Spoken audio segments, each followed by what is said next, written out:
అందరికీ నమస్కారం. అరుణాస్ కిచెన్కి స్వాగతం, సుస్వాగతం. ఈ గుత్తి దొండకాయ కర్రీ ఎలా చేయాలో ఈ వీడియోలో తప్పకుండా చూడండి. ఫస్ట్ మనము ఈ దొండకాయలు నీటి కడుక్కొని అలా కట్ చేసుకోవాలి. తర్వాత కొన్ని ఉల్లిపాయలు, టమాటాలు కట్ చేసుకోవాలి. మళ్ళీ పొయ్యి మీద కడాయి పెట్టి అందులో ఆయిల్ వేసుకొని కొన్ని లవంగాలు, దాల్చిన చెక్క, మరాఠీ మొగ్గ, పువ్వు, ఇన్ని పచ్చిమిర్చి, ఉల్లిపాయలు వేసుకొని కొంచెం లైట్గా ఉప్పు వేసుకొని మంచిగా దూరగా వేయించుకోవాలి. అది మంచిగా వేగాలి. బ్రౌన్ కలర్ వస్తే బాగుంటుందని మీకు తెలుసు కదా. కొంచెం జీలకర్ర ఆవాలు వేయడం మర్చిపోయాను. అందుకు ఇక్కడ ఆయిల్ దగ్గర కొంచెం అక్కడ సైడ్కి అనేసి కొంచెం వేయండి, బాగుంటాయి అవి.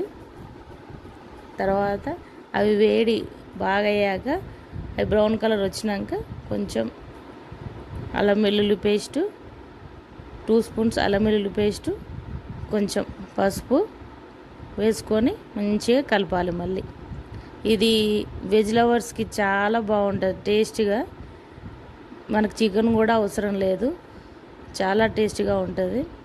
తర్వాత మనం కట్ చేసుకున్న గుత్తి దొండకాయలు వేసుకొని మంచిగా కలపాలి. అవి బాగా మెత్తగా పడే వరకు మంచిగా కొంచెం లేట్ అవుతుంది, కానీ కర్రీ మాత్రం సూపర్ టేస్ట్ ఉంటుంది. కంపల్సరీ ట్రై చేయండి. ఇప్పటి వరకు మీరు దొండకాయ ఫ్రై, దొండకాయ కర్రీ ఇలాంటివి చూశారు కదా. ఇది గుత్తి దొండకాయ ట్రై చేసి చూడండి, చాలా బాగుంటుంది. కొంచెం కొత్తిమీర, పుదీనా కూడా వేసుకొని తర్వాత టమాటా వేసుకొని, ఈ టమాటా మనం ఇట్లనే కట్ చేసేసుకోవాలి. ఇలా మంచి మగ్గాలి, సిమ్లో పెట్టి మంచిగా మగ్గియాలి. పేస్ట్ చేస్తే వేరే టేస్ట్ ఉంటుంది. ఇలా ముక్కలతోని అంటే టమాటా మంచిగా కట్ చేసేస్తే అది వేరే టేస్ట్ ఉంటుంది. మంచిగా వేసుకొని కలుపుకోవాలి. తర్వాత కొంచెం మూత పెట్టుకొని బాగా వేడే వరకు మంచిగా కలుపుకొని తర్వాత తగినంత మంచిగా టమాటా మగ్గిపోయినాక కొంచెం కారం, కొంచెం గరం మసాలా వేసుకొని బాగా కలుపుకోవాలి.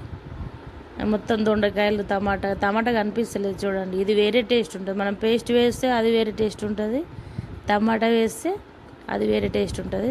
ఒకసారి ఇలా ట్రై చేసి చూడండి. కొంచెం గరం మసాలా ఇంట్లో రెడీ చేసింది, గరం మసాలా వేసుకొని మంచిగా కలుపుకోవాలి. చూడండి ఎంత బాగుందో. అలా మగ్గిపోవాలి మొత్తం. కొంచెం టైం పడుతుంది, కానీ కర్రీ మాత్రం సూపర్ టేస్ట్ ఉంటుంది. తర్వాత కొంచెం దొండకాయలు మునిగే వరకు కొంచెం వాటర్ వేసుకొని ఆ వాటర్లో దొండకాయలు మంచిగా మగ్గిపోవాలి. మగ్గితే మనకు ఆ గ్రేవీ అదంతా దొండకాయలు పట్టుకొని టమాటా అదంతా మంచిగా దగ్గరకు అవుతుంది. కొంచెం కొత్తిమీర, పుదీనా వేసుకొని బాగా మగ్గనివ్వాలి. కాసేపు మూత పెట్టుకొని తీసి చూస్తే గుత్తి దొండకాయ రెడీ. Thank you.